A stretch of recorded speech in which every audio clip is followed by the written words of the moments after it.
ನಿಗಮ ಟಿವಿಯ ಎಲ್ಲ ವೀಕ್ಷಕರಿಗೂ ನಮಸ್ಕಾರ. ನನ್ನ ಹೆಸರು ಎಚ್.ಎಸ್. ಸತ್ಯನಾರಾಯಣ ರಾವ್ ಅಂತ. ನಾನು ಬೆಂಗಳೂರಿನ ಸಾರಿಗೆ ಸಂಸ್ಥೆಯಲ್ಲಿ 37 ವರ್ಷಗಳ ಕಾಲ ಸೇವೆ ಸಲ್ಲಿಸಿ 2017ರಲ್ಲಿ ನಿವೃತ್ತಿಯಾಗಿದ್ದೇನೆ. ನನ್ನ ಸೇವಾ ಅವಧಿಯಲ್ಲಿ 25 ವರ್ಷಗಳ ಕಾಲ ಭವಿಷ್ಯ ನಿಧಿಯ ಧರ್ಮದರ್ಶಿಯಾಗಿ ನನ್ನ ಕೈಲಾದ ಸೇವೆಯನ್ನು ಸಲ್ಲಿಸಿರುತ್ತೇನೆ. ಸರಿ, PF ಅಂತಂದರೆ ಏನು? ಪ್ರಾವಿಡೆಂಟ್ ಫಂಡ್, ಭವಿಷ್ಯ ನಿಧಿ. ಓಕೆ, ಇದನ್ನು ಹೇಗೆ ಕಡಿತ ಮಾಡ್ತಾರೆ, ಹೇಗೆ ಡಿಟೆಕ್ಟ್ ಮಾಡ್ಕೋತಾರೆ? ಇದನ್ನು ಪ್ರತಿ ಸಾರಿಗೆ ಸಂಸ್ಥೆಯಲ್ಲಿ ಹಾಗೂ ಎಲ್ಲ ಸಂಸ್ಥೆಗಳಲ್ಲೂ ಸಾರಿಗೆ KSRTC ನ್ಯಾಸ ಮಂಡಳಿಯಲ್ಲಿ 1,02,000 ಜನ ಕಾರ್ಮಿಕರಿದ್ದಾರೆ. ಆ ಕಾರ್ಮಿಕರಲ್ಲಿ ಈ ಭವಿಷ್ಯ ನಿಧಿನಲ್ಲಿ EE ಅಂದರೆ ನೌಕರನ ವಂತಿಗೆ, ER ಅಂದರೆ ಆಡಳಿತ ವರ್ಗದ ವಂತಿಗೆ ಅಂತ 12%, ಎಂಪ್ಲಾಯಿದು 12%, ಆಡಳಿತ ವರ್ಗದ ಕೊಡ್ತಾರೆ. ಒಟ್ಟು 24%. ಆ 24%ಅಲ್ಲಿ ಆಡಳಿತ ವರ್ಗದ 12%ಅಲ್ಲಿ 8.33% ಪೆನ್ಷನ್ಗೆ ಹೋಗುತ್ತೆ. EPS 16/11/95 ಜಾರಿ ಬಂದಂತಹ EPS ಸ್ಕೀಮ್ಗೆ ಅನ್ವಯ ಆಗುತ್ತೆ. ಉಳಿದ 3.67% ಕಾರ್ಮಿಕನ ಲೆಕ್ಕಕ್ಕೆ ಬರುತ್ತೆ. ಅಂದರೆ ಪ್ರತಿ ತಿಂಗಳು ಕಾರ್ಮಿಕನ ಭವಿಷ್ಯ ನಿಧಿ ಉಳಿತಾಯ 15.67%. ಓಕೆ ಸರ್, ಈ ನ್ಯಾಸ ಮಂಡಳಿ ಅಂತಂದರೆ ಏನು? ನ್ಯಾಸ ಮಂಡಳಿ ಅಂದರೆ ಸಾರಿಗೆ ಸಂಸ್ಥೆಯಲ್ಲಿ ನಾವು ವಿನಾಯಕ ಭವಿಷ್ಯ ನಿಧಿ ಕಚೇರಿಯಿಂದ ನಮ್ಮದು ಅಗತ್ಯ ಸೇವಾ ಸಂಸ್ಥೆ ಆಗಿದೆ. ನಮ್ಮ ಕಾರ್ಮಿಕರು ಬೇರೆ ಕಾರ್ಮಿಕರ ಥರ ಏನೇ ಒಂದು ಸೌಲಭ್ಯ ಪಡಿಬೇಕು ಅಂತಂದರೆ ಭವಿಷ್ಯ ನಿಧಿ ಕಚೇರಿಗೆ ಹೋಗಬೇಕು. ಆ ಕಚೇರಿನಲ್ಲಿ ವಿನಾಕಾರಣ ಸುತ್ತಾಡಬೇಕು. ಆದ್ದರಿಂದ ಅವ್ನು ವಿನಾಕಾರಣ ಸುತ್ತಾಡಬೇಕು ಅಂದರೆ ರಜೆಗಳಾಗಬೇಕು. ರಜೆ ಹಾಕಿದ್ರೆ ಇದು ನಮ್ಮದು ಸಾರ್ವಜನಿಕ ಅಗತ್ಯ ಸೇವಾ ಸಂಸ್ಥೆ ಆಗಿರೋದ್ರಿಂದ ವಾಹನಗಳ ಆಚರಣೆಗೆ ತೊಂದರೆ ಆಗುತ್ತೆ, ಚಾಲಕ ನಿರ್ವಾಹಕರಿಗೆ ತೊಂದರೆ ಆಗುತ್ತೆ. ಈ ಒಂದು ಮುಖ್ಯವಾದ ಅಂಶದಿಂದ ನಮಗೆ ವಿನಾಯಿತಿ ಕೊಡಿ ಅಂತ ನಾವು ಕೇಳಿರೋದ್ರಿಂದ ಆ ಒಂದು ಮನವಿ ಮೇರೆಗೆ ಪ್ರಾದೇಶಿಕ ಭವಿಷ್ಯ ನಿಧಿ ಕಚೇರಿಯವರು ನಮಗೆ ವಿನಾಯಿತಿ ಕೊಟ್ಟಿದ್ದಾರೆ. ಓಕೆ, ಈ ಟೋಟಲ್ ನೀವು ಎಂಪ್ಲಾಯ್ ಕಡೆಯಿಂದ 100%, ಮ್ಯಾನೇಜ್ಮೆಂಟ್ ಕಡೆಯಿಂದ 100%, ಅಂದರೆ ಟೋಟಲ್ 24% ಅಮೌಂಟನ್ನು ಈ ನಮ್ಮ EPF ಅಥವಾ PF ಟ್ರಸ್ಟ್ಗೆ ಹೋಗುತ್ತೆ. ಇಲ್ಲ, PF ಟ್ರಸ್ಟ್ಗೆ ಹೋಗೋದು ಒಟ್ಟು 24 ಹೋಗೋದು ನಿಮ್ಗೆ 15.67%. ಒಂದು ನಿಮಿಷ ನಾನು ಕೇಳ್ತೇನೆ. ಒಟ್ಟು 24% ಹಣ ಒಬ್ಬ ಸಂಸ್ಥೆ ನೌಕರ ತಿಂಗಳಿಗೆ ₹100 ದುಡಿದ್ರೆ 24 ರೂಪಾಯಿ ದುಡ್ಡು ಅಂದರೆ 12 ರೂಪಾಯಿ ಪ್ಲಸ್ 12 ರೂಪಾಯಿ 24 ರೂಪಾಯಿ ದುಡ್ಡು ಒಂದು ಟ್ರಸ್ಟಲ್ಲಿ ಅಥವಾ ಒಂದು ಕಡೆ ಸ್ಟೋರ್ ಆಗುತ್ತೆ. ಒಂದು ಕಡೆ ಸ್ಟೋರ್ ಆಗಲ್ಲ, ಅದರಲ್ಲಿ 8.33% ಅಲ್ಲ ಒಂದು ನಿಮಿಷ, 24% ಒಂದು ಕಡೆ ದುಡ್ಡು ಅಮೌಂಟ್ ಬರುತ್ತೆ. ಅದರಲ್ಲಿ ಎಷ್ಟು ಕಡೆ ಈ ಅಮೌಂಟು ಡಿವೈಡ್ ಆಗುತ್ತೆ? ಅದರಲ್ಲಿ 8.33% ಭವಿಷ್ಯ ನಿಧಿ ಕಚೇರಿಗೆ ಕಳಿಸ್ತೀವಿ. ಭವಿಷ್ಯ ನಿಧಿ ಕಚೇರಿ ನಮ್ಮ KSRTC ಸೆಂಟ್ರಲ್ ಆಫೀಸ್ ಅಲ್ಲ, ಅದು ಸೆಂಟ್ರಲ್ ಗೌರ್ಮೆಂಟ್ ಪ್ರಾದೇಶಿಕ ಭವಿಷ್ಯ ನಿಧಿ ಕಚೇರಿ. ಓಕೆ, ಮತ್ತೆ ಉಳಿದ ದುಡ್ಡು ನಮ್ಮಲ್ಲಿ ಉಳ್ಕೊಳ್ಳುತ್ತೆ. ಅಂದ್ರೆ 24% ಅಲ್ಲಿ 8% ಕಳೆದ್ರೆ 15.67%. ಓಕೆ, ನಾವು ನಿರ್ವಹಣೆ ಮಾಡ್ತೀವಿ. ಅಂದ್ರೆ KSRTC ಸೆಂಟ್ರಲ್ ಆಫೀಸ್ ಅಲ್ಲಿ ಇರುತ್ತೆ. ಹೌದು, ನ್ಯಾಸ ಮಂಡಳಿಯಲ್ಲಿ ಟ್ರಸ್ಟ್ ಅಲ್ಲಿ. ಓಕೆ, ಸೊ ಈ 15.67% ದುಡ್ಡು ಹೇಗೆ ಯುಟಿಲೈಸ್ ಆಗುತ್ತೆ? ಅದು ಒಂದೇ ಕಡೆ ಬ್ಯಾಂಕಲ್ಲಿ ಇಂಟ್ರೆಸ್ಟ್ ಇರುತ್ತಾ, ಅಥವಾ ಎಲ್ಲಾದರೂ ಹೊರಗಡೆ ಎಕ್ಸ್ಪೆನ್ಸ್ಗೆ ಅಂತ ಇರುತ್ತಾ, ಅಥವಾ ಹೊರಗಡೆ ಇನ್ವೆಸ್ಟ್ಮೆಂಟ್ ಮಾಡುತ್ತಾ ಸಂಸ್ಥೆ, ಅಥವಾ ಹೇಗೆ ಈ ದುಡ್ಡು ನಿರ್ವಹಣೆ ಆಗುತ್ತೆ? ಈ ನಿರ್ವಹಣೆ ಯಾವ ಥರ ಆಗುತ್ತೆ ಅಂತಂದರೆ, ಇದು ಒಂದೇ ಸಮ ಇರುತ್ತೆ ಅಂತ ಹೇಳಕ್ ಬರಲ್ಲ. ಒಬ್ಬ ಕಾರ್ಮಿಕ ಒಂದು ತಿಂಗಳಲ್ಲಿ ಅಪ್ಲಿಕೇಶನ್ ಲೋನ್ ಕೊಡಿ ಅಂತಾನೆ, ಕೆಲವು ಕಾರ್ಪೊರೇಷನಲ್ಲಿ ನಮಗೆ ಬೇಡ ಅಂತಾರೆ.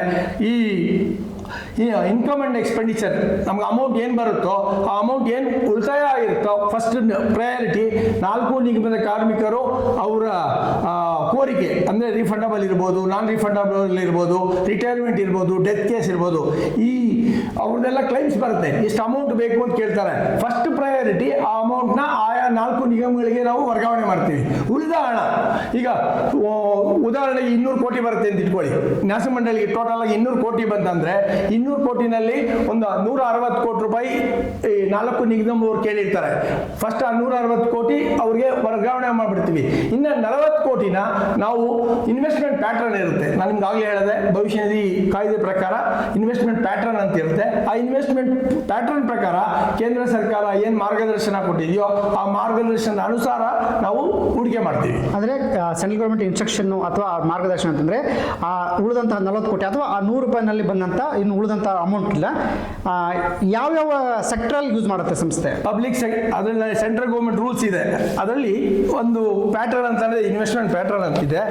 ಅದರಿಂದ ನೋಡಿ, RBI ಸಿಂಡಿಕೇಟ್ ಬ್ಯಾಂಕ್ ಅಂತ category 1 45 65 central government, state government, SDL ಅಂತಿದೆ, ಸ್ಪೆಷಲ್ ಡಿಪಾಸಿಟ್ಸ್ ಅಂತ 45 65% ಅಲ್ಲಿ ಹೂಡಿಕೆ ಮಾಡ್ಬೋದು.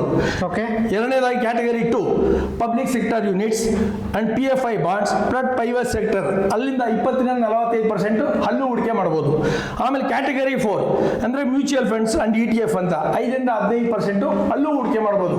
ಪ್ರತಿಯೊಂದು ಕೂಡ ಭವಿಷ್ಯ ನಿಧಿ ಕಚೇರಿಯ ನೀತಿ ನಿಬಂಧನೆಗೆ ಒಳಪಟ್ಟೇ ಮಾಡಬೇಕು. ಓಕೆ ಸರ್, ಈಗ ಸೆಂಟ್ರಲ್ ಗೌರ್ಮೆಂಟ್ ಹೇಳೋದು ಪ್ರಾವಿಡೆಂಟ್ ಇದನ್ನು ಪಬ್ಲಿಕ್ ಸೆಕ್ಟರ್ ಅಂದರೆ ಈಗ ಲೈಕ್ LIC ಇರ್ಬೋದು, ಈ ಥರದ ಸಂಸ್ಥೆಗಳಿಗೆ ಅಲ್ಲಲ್ಲ LIC ಮ್ಯೂಚುವಲ್ ಫಂಡ್ಸ್ LIC ಈ ಥರದ್ದು ಇನ್ವೆಸ್ಟ್ ಮಾಡುತ್ತಾ? ಈ ಮೊದಲು ಸರ್ಕಾರದಲ್ಲೇ ಮಾಡಬೇಕು ಅಂತಿತ್ತು ಮುಂಚೆ. ಇವಾಗ ಅದನ್ನ ಕೇಂದ್ರ ಸರ್ಕಾರ ಮತ್ತು ಪ್ರಾದೇಶಿಕ ಭವಿಷ್ಯ ನಿಧಿ ಕಚೇರಿಯವರು ಲಿಬರಲೈಸ್ ಮಾಡಿದ್ದಾರೆ. ಪ್ರೈವೇಟ್ ಅಲ್ಲೂ ನೀವು ಹೂಡಿಕೆ ಮಾಡ್ಬೋದು ಅಂತ. ಓಕೆ, ಪ್ರೈವೇಟ್ ಅಲ್ಲಿ ಅಂತಂದ್ರೆ ಯಾವ ತರ? ಈಗ ಟಾಟಾ ಇರ್ಬೋದು, ರಿಲಯನ್ಸ್ ಇರ್ಬೋದು, ಬೇರೆ ಯಾವುದೇ ಕಂಪನಿ ಅಂದ್ರೆ ಆ ಕಂಪನಿ ಜೊತೆ ಶೇರ್ ನ ಪರ್ಚೇಸ್ ಮಾಡೋ ರೀತಿ ಯಾವುದೇ ಕಾರಣಕ್ಕೂ ನಾವು ಕ್ಯಾಶ್ ವ್ಯವಹಾರ ಮಾಡಂಗಿಲ್ಲ. ಓಕೆ, ಎಲ್ಲಾನು ಬಾಂಡ್ ಮೂಲಕನೇ ಮಾಡಬೇಕು. ಓಕೆ, ಅಪ್ಪಿತಪ್ಪಿ ಎಕ್ಸಾಂಪಲ್ ಈಗ ಟಾಟಾ ಅಂತ ಕಂಪ್ನಿಗಾಗಲಿ ಬೇರೆ ಬೇರೆ ಯಾವುದೋ ಕಂಪ್ನಿಗೆ ಪ್ರೈವೇಟ್ ಸೆಕ್ಟರ್ ಯೂಸ್ ಮಾಡುತ್ತೆ ಅಂತ ಅನ್ಕೊಳ್ಳಿ. ಅಲ್ಲಿ ಆ ಕಂಪ್ನಿ ಶೇರ್ಗಳು ಬಿದ್ದು ಹೋದಂತಹ ಸಂದರ್ಭದಲ್ಲಿ ಈ ಹಣದ ಕತೆ ಏನು? ನಮಗೆ ಮುಂಚೆ ಬಾಂಡ್ ಬರ್ಕೊಟ್ಟಿರ್ತಾರೆ. ಆರ್ಥಿಕ ಪರಿಸ್ಥಿತಿ ಚೆನ್ನಾಗಿರೋವರೆಗೂ ಇವತ್ತಿನವರೆಗೂ ನಮ್ಮ ಗೊತ್ತಿರೋ ಪ್ರಕಾರ ಯಾವುದೇ ಆ ಥರ ಅನಾಹುತಗಳಾಗಿಲ್ಲ. ಯಾಕೆಂದರೆ ಸೆಂಟ್ರಲ್ ಗೌರ್ಮೆಂಟ್ ಬಾಂಡ್ಸ್ ಸೆಕ್ಯೂರಿಟಿ ಇರೋದ್ರಿಂದ ಮಾಡ್ತಾ ಇದ್ದೀವಿ. ಇವಾಗ ಗೌರ್ಮೆಂಟ್ ಪಾಲಿಸಿ ಚೇಂಜ್ ಆಗಿರೋದ್ರಿಂದ, ಲಿಬರಲೈಸ್ ಮಾಡಿರೋದ್ರಿಂದ ಈ ಒಂದು ಹೇಳಬೇಕು ಅಂದರೆ ನಿಮ್ಮದು ಉತ್ತಮವಾದ ಪ್ರಶ್ನೆ. ಖಾಸಗಿಯವರ ಹತ್ರ ಈಗ ಕೇಂದ್ರ ಸರ್ಕಾರನೇ ನಿಮಗೆ ಗೊತ್ತಿರೋ ಪ್ರಕಾರ ಸಾವಿರಾರು ಕೋಟಿ, ಈಗ ರಿಲಯನ್ಸ್ ಇರ್ಬೋದು, ಬೇರೆ ಇನ್ಶೂರೆನ್ಸ್ ಇರ್ಬೋದು, ಟಾಟಾ ಇರ್ಬೋದು, ಬಿರ್ಲಾ ಇರ್ಬೋದು, ಸಾವಿರಾರು ಕೋಟಿ ಹೂಡಿಕೆ ಮಾಡಿದರೆ ಅದು ಇವತ್ತು ಲಕ್ಷಾಂತರ ಕಾರ್ಮಿಕರ ಭವಿಷ್ಯ ಬಹಳ ಆತಂಕಕಾರಿಯಾಗಿದೆ. ಈ ಪ್ರಶ್ನೆ ಇವತ್ತಿಗೂ ದೊಡ್ಡ ಕ್ವಶ್ಚನ್ ಮಾರ್ಕ್. ಓಕೆ, ಸೊ ಇದಕ್ಕೆ ಯಾವುದೇ ಗ್ಯಾರಂಟಿ ಇಲ್ಲ ಈ ಪ್ರಶ್ನೆಗೆ? ಇಲ್ಲ. ಓಕೆ, ಸೊ ಆ ಕಂಪ್ನಿ ಲಾಸ್ ಆಯಿತು ಅಂತಂದ್ರೂ ಕೂಡ ನಮಗೆ ದುಡ್ಡು ಕಡಿಮೆ ಬರೋದು ಲಾಸ್ ಆಗ್ಬೋದು, ಅಥವಾ ಹೆಚ್ಚಾಗಿ ಬಂದಿದೆ ಅಂದ್ರೂ ಕೂಡ ಸಂಸ್ಥೆ ಆ ದುಡ್ಡನ್ನು ಹೆಚ್ಚಾಗಿನೂ ಕೊಡಲ್ಲ. ಈ ಕೇಂದ್ರ ಸರ್ಕಾರ ಏನು ಬೆನಿಫಿಟ್ ಬರ್ತಾರೆ ನಮಗೆ ಕೊಡ್ತಾರೆ.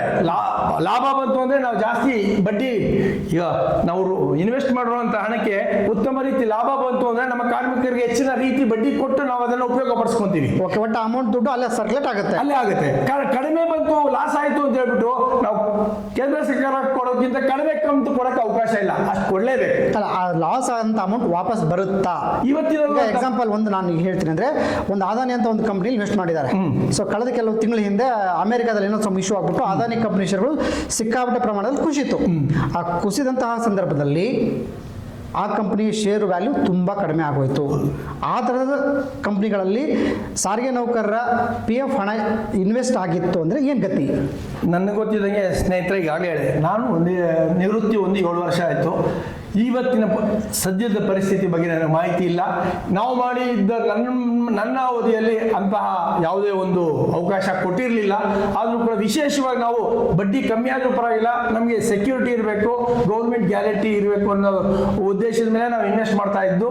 ಈಗಲೂ ಕೂಡ ನಮ್ಮ ನ್ಯಾಸ ಮಂಡಳಿ ಮತ್ತು ಆಡಳಿತ ವರ್ಗ ಮತ್ತು ಕಾರ್ಮಿಕ ಪ್ರತಿನಿಧಿಗಳು ಕಾರ್ಮಿಕರ ಹಿತದೃಷ್ಟಿಯಿಂದ ಅದರ ಮುಂಜಾಗ್ರತಾ ಕ್ರಮವಾಗಿ ಬಡ್ಡಿ ಕಮ್ಮಿ ಆದರೂ ಪರವಾಗಿಲ್ಲ, ಎಲ್ಲಿ ಸೇಫ್ ಇದೆಯೋ ಆ ಸೇಫ್ ಇನ್ವೆಸ್ಟ್ ಮಾಡೋಣ ಅನ್ನೋ ಪರಿಪಾಲನೆ ಮಾಡ್ತಾ ಇದ್ದಾರೆ ಅಂತ ಆ ಒಂದು ನಂಬಿಕೆ ನನಗಿದೆ. ಓಕೆ, ಅಂದ್ರೆ ಇಲ್ಲಿವರೆಗೂ ಯಾವುದೇ ರೀತಿ PF ಹಣ ದುರ್ಬಳಕೆ ಆಗಿಲ್ಲ? ಖಂಡಿತ ಇಲ್ಲ. ದುರ್ಬಳಕೆ ಅಂದ್ರೆ ಪ್ರೈವೇಟ್ ಸೆಕ್ಟರ್ ದುಡ್ಡು ಇದೆ ತಗೋತೀನಿ, ನಾನು ರಿಯಲ್ ಎಸ್ಟೇಟ್ ಇನ್ವೆಸ್ಟ್ ಮಾಡ್ಕೊಂಡು ಬರ್ತೀನಿ, ವಾಪಸ್ ತಂದು ಇಡ್ತೀನಿ ಅನ್ನೋ ಚಾನ್ಸೇ ಇಲ್ಲ. ಯಾರು PF ಟ್ರಸ್ಟ್ಗಳು ಆ ಥರದ್ದು ಯೂಸ್ ಮಾಡ್ಕೊಂಡಿಲ್ಲ, ಚಾನ್ಸೇ ಇಲ್ಲ. ಇನ್ನೊಂದು ಹೇಳ್ತೀನಿ ನಿಮಗೆ, ಈ PF ಹಣ ಮಾಡೋಕ್ಕೆ ಮ್ಯಾನೇಜ್ಮೆಂಟ್ ಆಡಳಿತ ವರ್ಗದಿಂದ ಒಬ್ಬ ಅಧಿಕಾರಿ ಸಹಿ ಮಾಡೋ ಅಧಿಕಾರ ಇರುತ್ತೆ, ಕಾರ್ಮಿಕರ ಪರವಾಗಿ ಒಬ್ಬರು ಚೆಕ್ ಸಹಿ ಮಾಡೋ ಅಧಿಕಾರ ಇರುತ್ತೆ, ಬೇರೆ ಇನ್ಯಾರಿಗೂ ಇರಲ್ಲ. ಈ ಇಬ್ಬರು ಆಡಳಿತ ವರ್ಗದಿಂದ ಸೆಕ್ರೆಟರಿನೋ ಅಥವಾ ಡೆಪ್ಟಿ ಚೀಫ್ ಅಕೌಂಟ್ಸ್ ಆಫೀಸರ್ ಮಾಡ್ತಾರೆ, ಸೀನಿಯರ್ ಮೋಸ್ಟ್ ಟ್ರಸ್ಟೀಸ್ ಪರವಾಗಿ ಯಾರೋ ಒಬ್ಬರಿಗೆ ಆಥರೈಸ್ ಮಾಡಿರ್ತಾರೆ, ಅವರಿಬ್ಬರು ಮಾತ್ರ ಚೆಕ್ ಸಹಿ ಮಾಡೋ ಅಧಿಕಾರ ಹೊಂದಿರ್ತಾರೆ, ಬೇರೆ ಇನ್ಯಾರಿಗೂ ಇರಲ್ಲ. ಆ ಇಬ್ಬರು ಅಧಿಕಾರಿಗಳು ಮಿಸ್ಯೂಸ್ ಮಾಡ್ಕೊಂಡ್ರೆ ಮೇಲೆ IAS ಆಫೀಸರ್ಸ್ ಇರ್ತಾರೆ, ಅಲ್ಲಿ ದುರುಪಯೋಗ ಮಾಡ್ಕೊಳ್ಳೋಕೆ ಅವಕಾಶನೇ ಇಲ್ಲ. ಅದಕ್ಕೆ ಯಾತಕ್ಕೆ ಅಂತಂದ್ರೆ chairman of the trust MD ಅವರು ಒಪ್ಪಿಗೆ ಕೊಡಬೇಕು.